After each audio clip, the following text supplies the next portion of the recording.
કેન્દ્ર સરકાર આધાર કાર્ડના દુરુપયોગને રોકવા અને નાગરિકોની પ્રાઇવસી જાળવવા માટે ટૂંક સમયમાં એક મહત્વપૂર્ણ ફેરફાર કરવા જઈ રહી છે।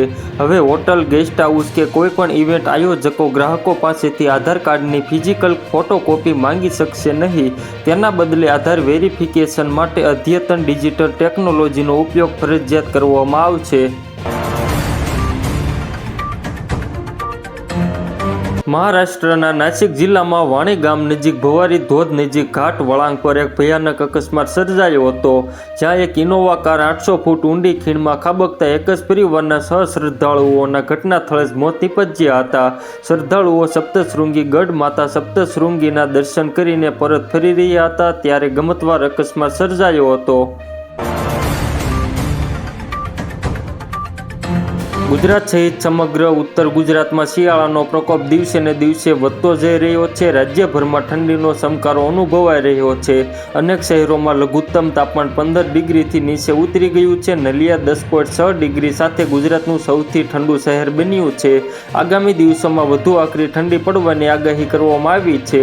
હવામાન વિભાગે તમામ નાગરિકોને જરૂરી સાવચેતી રાખવા, ગરમ કપડાં પહેરવા અને હવામાનની આગાહી પર નજર રાખવાની અપીલ કરી છે। ગુજરાતમાં ફરી એક વખત ફૂલ ગુલાબી ઠંડીનો ચમકારો અનુભવાઈ રહ્યો છે। રાજ્યમાં બેવડી ઋતુ જેવા વાતાવરણ વચ્ચે ઠંડીમાં ધીમે ધીમે વધારો થઈ રહ્યો છે। પવનની ગતિ વધી હોવાથી તાપમાનમાં ઘટાડો નોંધાયો છે। હાલમાં રાજ્યમાં ઉત્તર દિશાથી 10થી 15 કિમી પ્રતિ કલાકની ઝડપે પવન ફૂંકાઈ રહ્યો છે। સૌથી ઓછી 10.6 ડિગ્રી તાપમાન કચ્છના નલિયામાં નોંધાયું છે। હવામાન વિભાગ મુજબ આગામી 2 દિવસ બાદ ઠંડી વધુ વધી શકે છે। 27 વર્ષીય નીલેશ્વરી બોરીસા નામની પરિણીતાની હત્યા તેના જ પતિ યોગેશ બોરીસા દ્વારા રવિવારના રોજ રાજકોટ શહેરના થોરાળા પોલીસ સ્ટેશન વિસ્તારમાં આવતા ચકચાર મચી ગઈ છે। દૂધસાગર રોડ ઉપર ગુજરાત હાઉસિંગ બોર્ડ શેરી નંબર 10 ખાતે આવેલા નીલેશ્વરીની બહેનપણી જલ્પાના ઘર ખાતે શેરીના 5થી વધુ ઘા ઝીકી હત્યા કરવામાં આવી હોવાનું સામે આવ્યું છે। ત્યારે બનાવ સંદર્ભે થોરાળા પોલીસ દ્વારા મૃતક નીલેશ્વરીના પતિ યોગેશની શોધખોળ હાથ ધરવામાં આવી રહી છે।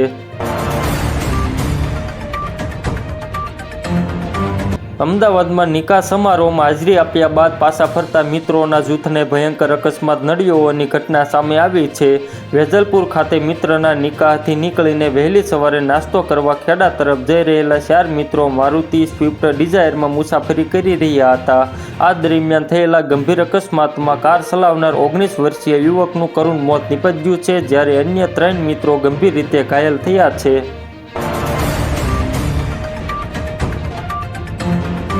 રાજકોટના અટલ સરોવરમાં એક રાઇડ ઓપરેટરની હરકતને કારણે એક પરિવારનો જીવ તાળવે ચોંટ્યો હતો। એક જ પરિવારના 5 સભ્યો સગડોળમાં બેઠા હતા ત્યારે આ રાઇડ ઓપરેટર સગડોળ બંધ કરીને ઘરે જવા રવાના થયો હતો। આમ એક જ પરિવારના 5 લોકો 100 ફૂટ ઊંચાઈ ઉપર ફસાયા હતા।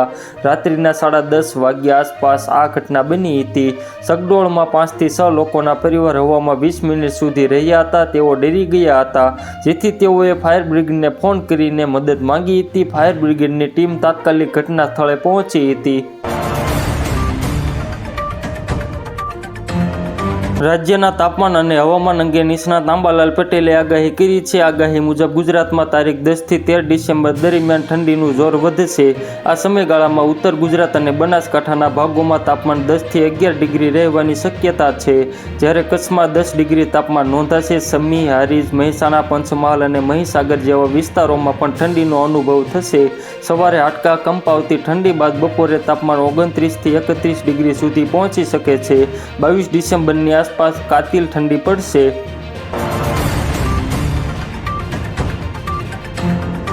રાજ્યમાં અત્યાર સુધીના સૌથી મોટા સાયબર ક્રાઇમ ઓપરેશનમાં ગુજરાત પોલીસના સાયબર સેન્ટર ઓફ એક્સલન્સે એક મોટા આંતરરાષ્ટ્રીય સાયબર ફ્રોડ નેટવર્કનો પર્દાફાશ કર્યો છે। ભાવનગરથી કાર્યરત આ રેકેટ મ્યુલ બેંક એકાઉન્ટ, એક આંગડિયા કંપની અને એક ક્રિપ્ટોકરન્સી વોલેટ દ્વારા 719 કરોડનો વ્યવહાર કર્યો હતો।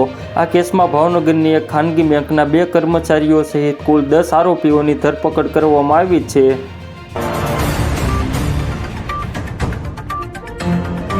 વડોદરા શહેરના વાઘોડિયા ડભોઈ રિંગ રોડ પર આવેલા સાઈ પંજાબી હોટલ પાસે શુભ લક્ષ્મી એપાર્ટમેન્ટના મકાન નંબર 9ના ધાબા ઉપર કેટલાક લોકો જુગાર રમી રહ્યા હોવાની બાતમી કપૂરાએ પોલીસ ટીમને મળતા ગઈકાલે મોડી રાત્રે પોલીસે દરોડા પાડી જુગાર રમી રહેલા 8 શખ્સોને ઝડપી પાડ્યા હતા.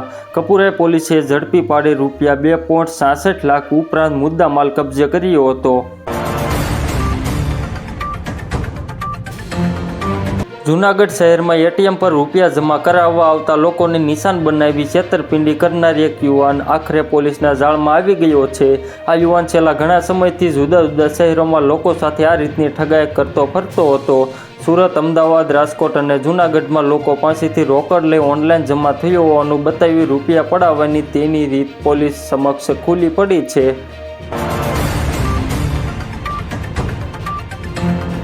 ડિસેમ્બરના બીજા અઠવાડિયામાં દક્ષિણ અને પશ્ચિમ ભારતના ઘણા ભાગોમાં શાળાઓ બંધ રહે છે. કારણો અલગ અલગ છે. કેટલીક જગ્યાએ દિત્વા વાવાઝોડા પછી બગડતા હવામાનની પરિસ્થિતિ વધુ ખરાબ કરી છે, તો કેટલીક જગ્યાએ શિક્ષકોની હડતાલને કારણે શાળાઓ બંધ છે અને કેટલીક જગ્યાએ સ્થાનિક સંસ્થાઓની ચૂંટણીને કારણે રજા આપવામાં આવી છે. 8 ડિસેમ્બરથી 13 ડિસેમ્બર સુધી ઘણા રાજ્યોમાં શાળાઓ બંધ રહેવાની છે.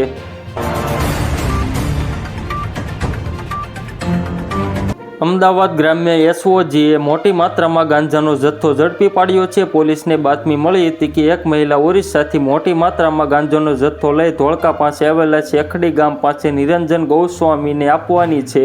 આ પછી પોલીસ ઘટનાસ્થળે પહોંચીને બંને આરોપીને ઝડપી પાડ્યા હતા. પોલીસે ₹4.98 લાખનો ગાંજાનો જથ્થો જપ્ત કરીને આગળની કાર્યવાહી હાથ ધરી છે. અમદાવાદમાં સિગરેટની બાબતમાં હત્યા થઈ છે, જેમાં સિગરેટ ન આપતા આરોપીએ યુવકની હત્યા કરી છે. સરખેજ અહદ સ્પોર્ટ ક્લબ પાસે બનાવ બન્યો છે. તેમાં ગુસ્સે ભરાયેલા આરોપીએ શરીરના ઘા મારી હત્યા કરી છે, જેમાં સરખેજ પોલીસે ગુનો નોંધી આગળની તપાસ હાથ ધરી છે.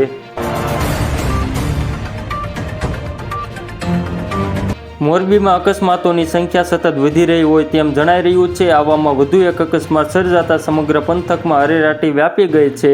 ઘટનાની મળતી વિગતો અનુસાર મોરબીના કેનાલ રોડ પર ટ્રિપલ અકસ્માત સર્જાયો હતો.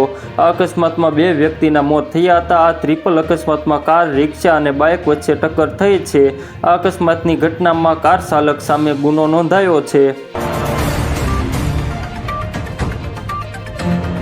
એક તરફ નોઇઝ પોલ્યુશનથી લોકો પરેશાન છે, ત્યારે સુરતના આવા જ વાહન ચાલકો અવાજનું પ્રદૂષણ વધારવામાં પાછા પડતા નથી.